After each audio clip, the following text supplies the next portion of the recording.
Fala galera, professor Formiga Silvestre, trocamos uma ideia sobre anelídeos, metameria e os poliquetas. Vamos falar agora sobre os anelídeos hirundíneas e os anelídeos oligoquetas. Chega aí comigo. A gente está utilizando o OpenBoard, um programinha gratuito aqui que permite anotações. Eu tenho algumas anotações em lousa feitas por ele.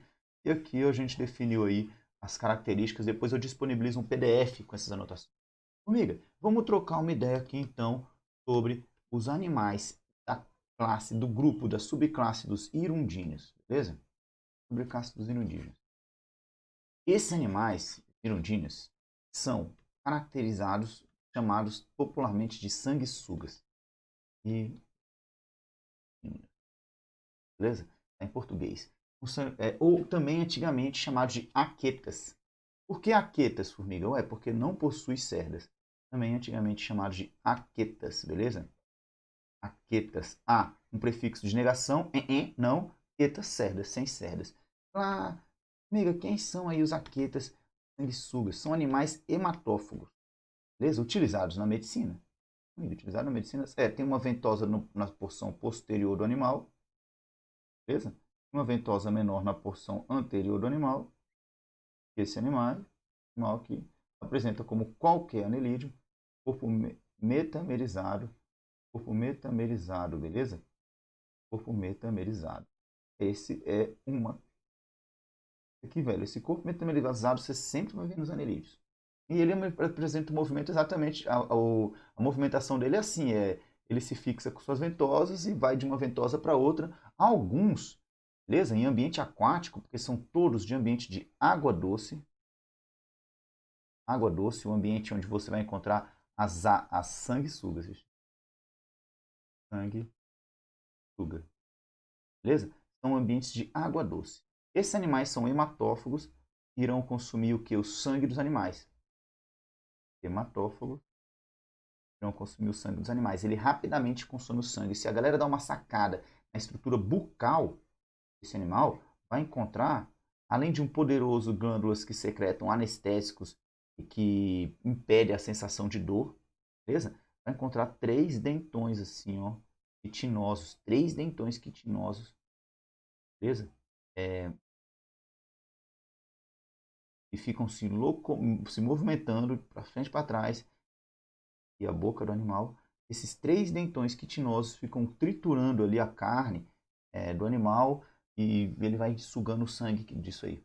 Beleza? Formiga, esses animais são utilizados na medicina. Você falou? Sim, na medicina, galera.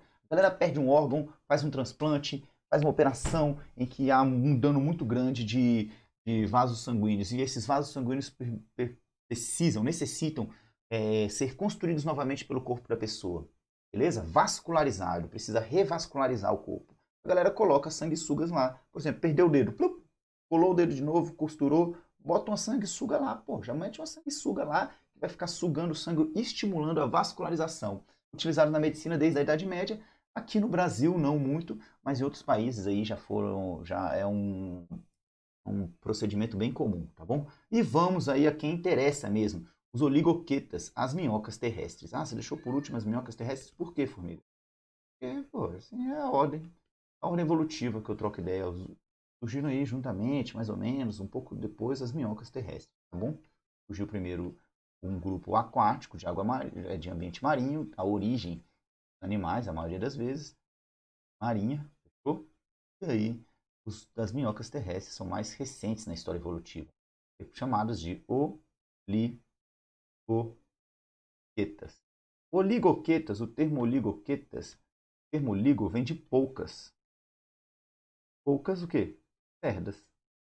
Cerdas não são aparentes. Para você ver essas cerdas, precisa de uma ajuda de uma lupa ou às vezes um microscópio. Bom, e as minhocas terrestres? A galera tem que ficar ligado nas minhocas terrestres. O quê? O quê? Aí aqui eu já vou mudar, já vou utilizar o PowerPoint para te explicar isso das outras aulas que eu já tinha organizado. Vem aqui comigo, formigão, vem cá. Monster, quando a gente fala aí das minhocas terrestres, oligoquetas, a Ferretima havaiana é o exemplo, né? Inclusive aquela minhoca utilizada aí para compostagem, é um minhocário que permite a ciclagem da matéria orgânica.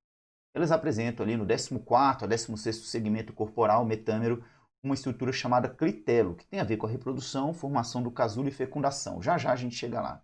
Quando a gente fala desses oligoquetas, ele tem um movimento corporal de arraste, e assim mostra o movimento corporal de arraste. Você percebe que a estrutura de metâmero permite que haja uma repetição de estruturas corporais, como, por exemplo, o sistema de excreção por metanefrídeo. Sistema de excreção por metanefrídeo. Beleza? Então tem órgãos excretores, um sistema corporal de excreção. Esse termo aqui, celoma, fica ligado, na próxima aula eu vou trocar uma ideia sobre animais pseudocelomados, acelomados e celomados. Permite que haja um esqueleto hidrostático nessa minhoca, beleza? E uma cavidade interna, que permite uma melhor organização dos órgãos internos. Se você tem uma dúvida, vá lá na embriologia, nós trocamos uma ideia sobre celoma, tá bom? Aqui tem uma cutícula, essa cutícula serve para proteção ao exoesqueleto, beleza? E quando a gente fala de anelídeo mesmo, na real, uma grande parte do corpo do anelídeo vai ser intestino. Aqui você tem a boca na porção anterior, a faringe, o esôfago, que é a passagem do alimento, o papo, que permite a umidificação, deixar o alimento úmido, a moela, que ela vai engolir, além de matéria orgânica, folhas secas em decomposição, engole umas pedrinhas também, na qual essas pedrinhas vão fazer o atrito, e a porção corporal maior, mais comprida, é justamente o intestino do animal. Por quê? Porque é um animal que se alimenta de matéria orgânica vegetal, galera. Um animal que se alimenta de matéria orgânica vegetal, principalmente. E o intestino comprido, os herbívoros, digamos assim, quem se alimenta de vegetação, precisa de um intestino comprido para maximizar a absorção. Grande parada é que esses animais possuem sangue. As minhocas possuem sangue porque tem sistema circulatório que fechado. Formiga, minhocas têm corações, vários corações. O que é um coração? Na maioria dos invertebrados, o que é um coração? Pega aí, vários invertebrados têm um coração bem aqui, ó. Não é nada mais, nada menos do que uma expansão, uma veia, uma artéria mais dilatada, beleza? Como eu estou representando bem aqui nesse local aqui. Essa artéria mais dilatada são os corações das minhocas. Como ela respira? A respiração, as trocas gasosas acontecem por respiração cutânea, beleza? O oxigênio entra e o CO2 sai. Fechou? Por respiração cutânea. Vem cá comigo. Então, velho, quando você pensa em minhoca, você tem essas estruturas básicas, mas o grande lance aqui, vamos falar um pouco sobre reprodução das minhocas. Aí você está vendo essa coisa maravilhosa, duas minhocas se amando. Formiga, por que você está falando de reprodução de minhocas? Você tem que ver duas minhocas se amando, porque nesse caso, as duas vão sair, digamos, olha aqui, grávidas. Como assim, formiga? São monóicas, são animais hermafroditas, monóicos, ou seja, o aparelho reprodutor feminino e o aparelho reprodutor masculino se encontram no mesmo indivíduo. Formiga, então se eles são animais que monóicos, com os dois aparelhos reprodutores, eles realizam alta fecundação? Eles se conseguem se fecundar? Não. Fica ligado nisso, hein?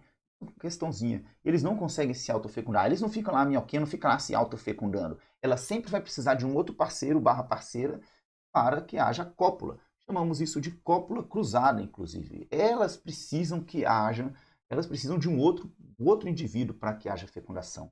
E aqui, nesse lance de aparelho monóico, você consegue perceber justamente uma estrutura interessante das minhocas. Alguns invertebrados têm uma estrutura parecida, beleza? Aqui você vê o testículo da minhoca, testículo, onde tem a produção de espermatozoide. Os espermatozoides caminham aqui pelo duto aferente de espermatozoide, do canal deferente, e aqui você tem uma estrutura onde o espermatozoide fica armazenado. Não há fecundação aqui, ele fica armazenado, denominado espermatozoide. Uma estrutura que permite o armazenamento do espermatozoide da outra minhoca. Formiga, as duas acontece isso com as duas? Sim, sente só. Vamos dar uma sacada aqui, ó. Aqui, ó. Aqui tem o testículo de uma minhoca, os espermatozoides da outra minhoca caminham pelo duto seminal, semífero, e aqui tem a espermateca da outra minhoca, onde fica armazenada. Formiga, que interessante, irado.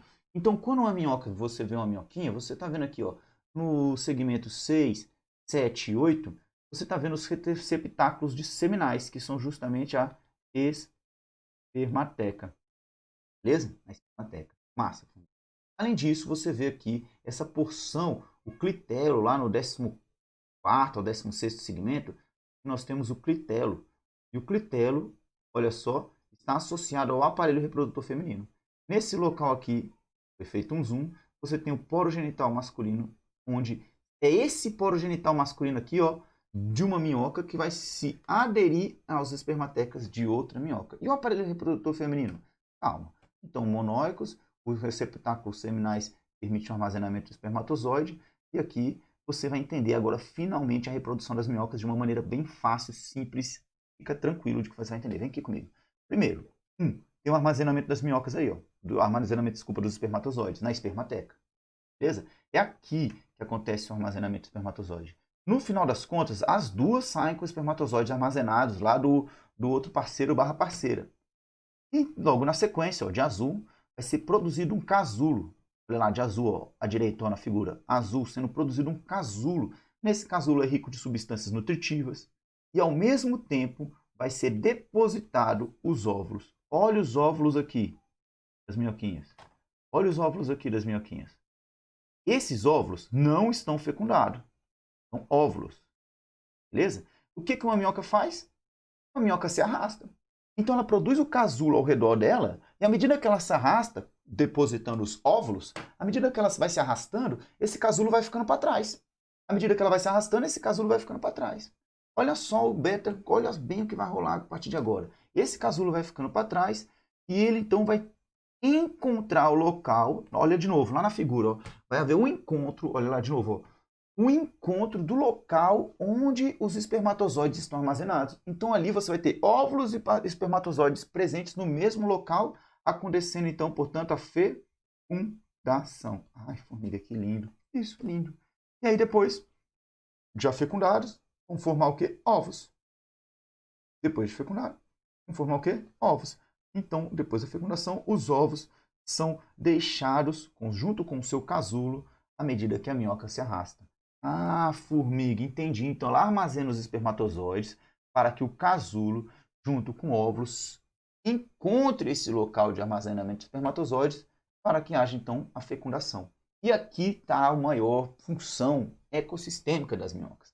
Minhoquinha, você percebe que ela está revirando o solo. Ela está revirando o solo na procura de quê? Na procura de folha seca, velho. São folhas secas que ela está procurando. Beleza? Ela se alimenta dessas folhas secas na maioria das vezes, né? Do solo também. Isso vai penetrar, vai adentrar o seu tubo digestório e ela vai digerir isso. Então, as minhocas estão relacionadas com ciclagem da matéria orgânica. E essa ciclagem da matéria orgânica permite que em meio hectare de terra florestal, digamos assim, uma terra ali, tem 50 mil minhocas produzindo ali 18 toneladas de adubo por ano. É uma rápida reciclagem da matéria orgânica. Então, ela permite 18 toneladas em meio hectare de onde haja um ambiente com bastante minhocas. Agora, além disso, além dessa adubação, permite também a aeração do solo. Troca ideia lá com a galera, com os agrônomos. Os brothers lá da agronomia, troca ideia lá com os brothers da agronomia. Eles também curtem minhocas. Não só pela adubação do solo, mas também pelo caminho que as minhocas abrem no solo. As minhocas, galera, são organismos o quê? A aeração, porque são organismos fossoriais. Um animal que tem hábito de viver enterrado se chama-se um animal que tem hábito fossorial.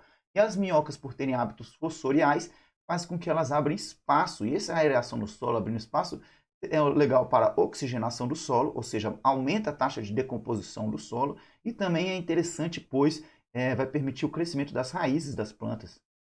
Beleza? Dos meristemas radiculares. Fechou? E era isso, velho. Era isso. Isso aqui era o foco aí da aulinha sobre minhocas. Fechamos. Minhocas oligoquetas, grupo pertencente aos oligoquetas dentro da classe dos clitelatas. Beleza, galera? Vamos trocar uma ideia agora sobre os nematóides. Aí vão vir várias verminoses. Assunto que sempre corriqueiramente é cobrado aí nos exames. Valeu, monstrengos. Grande abraço. Fui!